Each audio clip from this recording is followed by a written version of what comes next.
Previous کا عبدالرزاق عرف گونگلو ہاتھ میں ایک پرچہ لہراتا ہوا آندھی اور طوفان کی طرح بھاگتا ہوا کلاس روم کی طرف آ رہا تھا، اور راستے میں کوریڈور مڑتے ہی وہ شائستہ عرف ہری مرچ سے بری طرح ٹکرا گیا۔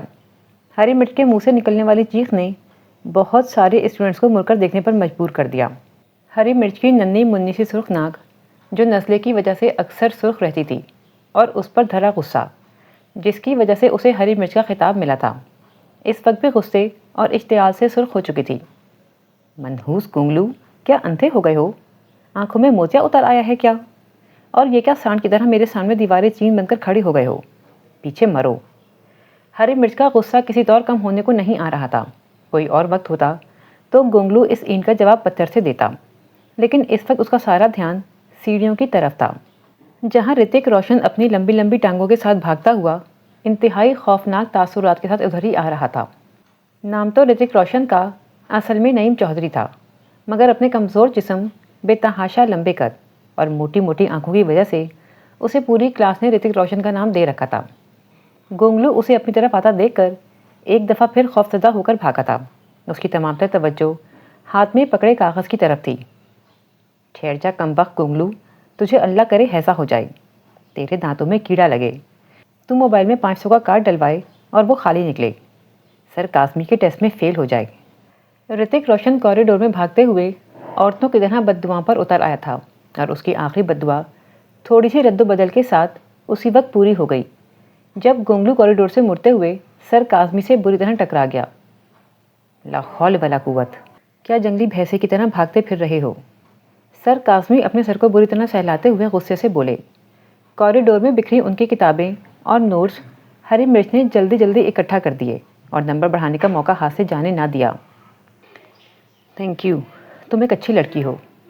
پروفیسر کاظمی غصے میں بھی اخلاقیات نہیں بھولے تھے، اور ان کے منہ سے تعریفی کلمات سن کر لال سرخ ہوتی ہری مرچ کو گونگلو نے کھا جانے والی نظروں سے دیکھا تھا۔ سر کاظمی نے کتابیں ہاتھ میں پکڑتے ہی غصے اور ناگواری سے گونگلو اور رتک روشن کو دیکھا۔ رتک کی بے چین نظریں گونگلو کے ہاتھ میں پکڑے کاغذ پر تھیں۔ وہ اچک اچک کر اسے لینے کی ناکام کوشش کر رہا تھا۔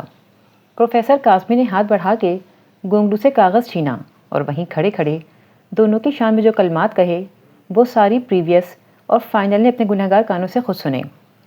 سر کاظمی وہ اشتعال انگیز پرچہ بطور ثبوت ہاتھ میں پکڑے کلاس روم میں داخل ہوئے تھے۔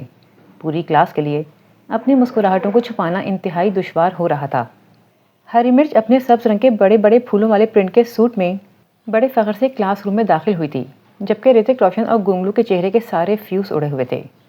پروفیسر کاظمی نے اپنے ہاتھوں پر لگی اینک کو اتار کر شرٹ کی ایک جیب میں رکھا، جبکہ دوسری جیب سے دوسرا چشمہ نکال کر پہلے ٹیشو پیپر سے اسے صاف کیا اور پھر آنکھوں پر لگا کر گونگلو سے برآمد شدہ پرچہ اونچی آواز میں پڑھنا شروع کر دیا۔ پرچہ مشاہدات کل نمبر 33، وقت لامحدود، کامیابی کے نمبر 100۔ نوٹ: کمرہ امتحان میں غیر ضروری مواد مثلاً پینسل، قلم، دوات لے جانے کی اجازت نہیں، البتہ بندوق، ریوالور اور پستول کے ساتھ نقل لے جا سکتے ہیں۔ پہلا سوال لازمی چھوڑ دیں، باقی اپنی ذہنی صلاحیت اور نقل کے مطابق حل کریں۔ سوال نمبر 1، بے وقوفی سے کیا مراد ہے؟ تجربات کی مدھم روشنی میں وضاحت کریں۔ سوال نمبر 2، کشش شکل سے کیا مراد ہے؟ اپنی شکل آئینے میں دیکھ کر وضاحت کریں۔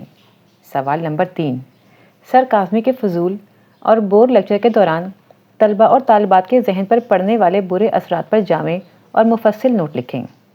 سوال نمبر 4، میڈم امارہ کی تنخواہ اور ان کے جدید فیشن کے اخراجات کا موازنہ کریں۔ سوال نمبر 5، آسمان سے گرا، کھجور میں اٹکا، کس نے دیکھا؟ دوستوں سے پوچھ کر بتائیں۔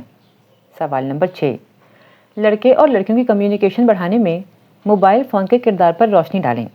سوال نمبر 7، سگریٹ نوشی کے فوائد پر تفصیل سے نوٹ لکھیں۔ یہ کیا ہے؟ سر کاظمی نے غصے سے پرچہ فضا میں لہرایا اور تنبیہی نظروں سے گونگلو کی طرف دیکھا، جس کے چہرے کا رنگ اڑا ہوا تھا۔ سر، یہ میرا نہیں ہے، میں نے تو نعیم سے چھینا ہے۔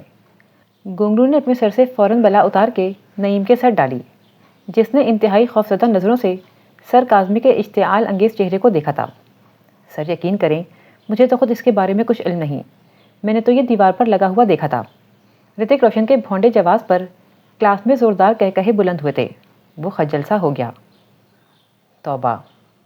تو اس پرچے کے نیچے دستخط اس دیوار نے خود ہی کر دیے ہوں گے۔ سر کاظمی کے طنزیہ لہجے پر رتک روشن کے چہرے پر تشویش کے رنگ نمایاں ہوئے تھے۔ آپ ذرا میرے کمرے میں تشریف لائیں، باقی حال احوال آپ سے وہیں ہوگا۔ سر کاظمی کے درش الفاظ نے اس کی جان نکال دی تھی۔ جی سر، اس کی بمشکل آواز نکلی، اور ٹھیک 20 منٹ اور 15 سیکنڈ کے بعد جب وہ سر کاظمی کے دفتر سے نکلا تو پوری کلاس نے دیکھا تھا رتک روشن کا منہ سرخ اور ٹانگوں سے آدھی جان نکل چکی تھی۔ اس کے چہرے کے تاثرات کو دیکھ کر آدھی کلاس کو تو اس سے خود بخود ہمدردی ہو گئی تھی۔ یار کیا کہا؟ ساجد دورانی عرف سرکاری انے نے اپنے جگری یار کو خفت زدہ چہرے کے ساتھ آتے دیکھ کر پوچھا۔ کچھ نہیں، بس ابا جی کو فون کر کے میرے کارنامے پر روشنی ڈالی ہے، اسائنمنٹ میں 0 نمبر دیا ہے اور کلاس میں 1 ہفتے تک اپنی شکل نہ دکھانے کا حکم جاری کیا ہے۔ رتک روشن نے اداس اور غمگین لہجے میں مختصراً بتایا۔ 20 منٹ تک وہ یہی باتیں کرتے رہے۔ سرکاری انے کو یقین نہیں آیا تھا۔ اور تو کیا میں جھوٹ بول رہا ہوں؟ رتک ایک دم اشتعال میں آ گیا تھا۔ نہیں یار، میں تو مذاق کر رہا تھا۔ سرکاری انے نے اپنی سبز عینک اتار کر اس پر پھونک ماری اور قمیص کے گھیرے سے صاف کرنے لگا۔ سرکاری انے کا ٹائٹل اسے اپنی مشہور زمانہ سبز رنگ کے شیشوں والی عینک کی وجہ سے ملا تھا، جسے لگا کر وہ لڑکیوں کو تاڑتا رہتا تھا۔ یہ کمبخت گونگلو کہاں ہے؟ میں اس کا منہ توڑ دوں گا۔ اللہ کرے اس موٹے کی شادی ہری مرچ کے ساتھ ہو جائے۔ رتک کی دھمکیوں اور بددعاؤں پر ہری مرچ نے احتجاجاً چیخ ماری تو رتک کو اپنی غلطی کا احساس ہوا، لیکن اس وقت تک کافی دیر ہو چکی تھی۔ ہری مرچ غصے میں اس کی شکایت کرنے پاؤں پٹکتی ہوئی سر کاظمی کے آفس کی طرف چل پڑی تھی۔ رتک کے چہرے کا رنگ ایک دم اڑا تھا اور باقی کلاس کے لوگوں کا اوپر کا سانس اوپر اور نیچے کا نیچے رہ گیا تھا۔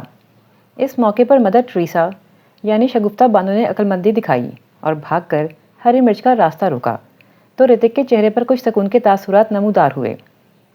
آخر میرا کیا قصور ہے جو میری اس موٹے بھینسے کے ساتھ شادی ہو؟ ہری مرچ پاؤں پٹک پٹک کر احتجاج کر رہی تھی۔ ہاں، خود تو جیسے حسینہ عالم ہے نا، بدمزاج ہری مرچ۔ سرکاری انے نے بھی اپنا غصہ نکالا، مگر نسبتاً سرگوشی میں۔ بکواس بند کر، وہ پہلے ہی پہاڑی پر چڑھی ہوئی ہے۔ رتک روشن نے جھنجھلا کر اسے کوسا۔ کوئی بات نہیں، مدر ٹریسا معاملہ سیٹ کر لے گی۔ سرکاری انے کو شگفتہ بانو کی صلاحیتوں پر مکمل بھروسہ تھا، کیونکہ وہ خاصی حساس دل کی، دوستانہ مزاج کی حامل لڑکی تھی اور ہر کسی کی پریشانی میں اس سے زیادہ پریشان ہونے کی وجہ سے پوری کلاس نے اس کا نام ہی مدر ٹریسا رکھ دیا تھا۔ یار ویسے سر نے میرے ساتھ اچھا نہیں کیا، جو کہنا تھا خود کہہ لیتے۔ اب ابا جی کے ہاتھوں کون مجھے بچائے گا؟ وہ تو پہلے ہی کہتے ہیں دفعہ مار پڑھائی کو اور کوئی کام کر لے۔ نعیم اور رتک روشن کو ابا کی متوقع بے عزتی کے خوف نے پریشان کر رکھا تھا۔ ویسے یار کہتے تو تم ٹھیک ہو، تمہارے ابا جی بے عزتی بھی تو رچ کے کرتے ہیں۔ یاد ہے جب ہمارا چناب سے ٹرپ لیٹ ہو گیا تھا، تمہارے ابا جی نے ساری بس کے سامنے تمہیں ناقابل بیان گالیاں دی تھیں اور سر تنویر کا بھی لحاظ نہیں کیا تھا۔ ساجد اور سرکاری انے نے یاد دلایا تو نعیم کا چہرہ خاصا خفت زدہ ہو گیا۔ بس یار، وہ تو بیبے کی وجہ سے ابا پریشان ہو گئے تھے، میں ہوں بھی تو اکلوتا، تھوڑا ٹائم اوپر نیچے ہو جائے تو ابے اور بیبے دونوں کا بی پی ڈاؤن ہونے لگتا ہے۔ نعیم نے گھبرا کر فوراً صفائی دی۔ پوری کلاس کی اب اس واقعے سے دلچسپی ختم ہو گئی تھی، اس لیے سب ادھر ادھر ہو گئے تھے۔ بلال بھائی، کیا واقعی میرے ہاتھ میں لو میرج کی لائن نہیں ہے؟ طوبہ کو نہ جانے کیوں یقین نہیں آ رہا تھا۔ اس نے انتہائی رنجیدہ لہجے میں پوچھا۔ جب کوئی ایسی لائن نہیں ہے تو کیا اب بلال بھائی خود بنا دیں؟ اب پیچھے کرو ہاتھ، صبح سے دکھا رہی ہو، اب ہمیں بھی موقع دو ورنہ بریک ٹائم ختم ہو جائے گا۔ ہری مرچ کو نہ جانے کیوں پھر سے غصہ آ گیا تھا۔ اس وقت ان کا سارا گروپ سوشل سائنسز ڈپارٹمنٹ کے سامنے بنے ہوئے لان میں بیٹھا فائنل ایئر کے بلال رضا کو ہاتھ دکھانے کے شغل میں مصروف تھا۔ تمہیں کیا تکلیف ہے اگر بلال بھائی میرا ہاتھ دیکھ رہے ہیں؟ تم ان سکون سے نہیں بیٹھ سکتی، فوراً ہی ٹٹر شروع کر دیتی ہو۔ طوبہ بھی بڑک کھوٹی تھی۔ مجھے کیوں تکلیف ہونے لگی؟ لیکن اگر لو میرج کی لائن نہیں ہے تو اس میں ہمارا کیا قصور؟ اتنی مشکل سے تو بلال بھائی ہاتھ لگے ہیں اور تم لسوڑے کی طرح چمٹ کر بیٹھ گئی ہو۔ ہری مرچ حسب عادت بھڑک اٹھی تھی۔ اچھا آؤ، بلال بھائی کے ساتھ جڑ کر بیٹھ جاؤ اور دکھا لو اپنا چٹان بھر ہاتھ، جس میں صرف 1.5 لائن ہے اور باقی صاف اور چٹا جیسے تمہارا دماغ۔ طوبہ نے خونخوار نظروں سے اسے دیکھ کر حساب برابر کیا۔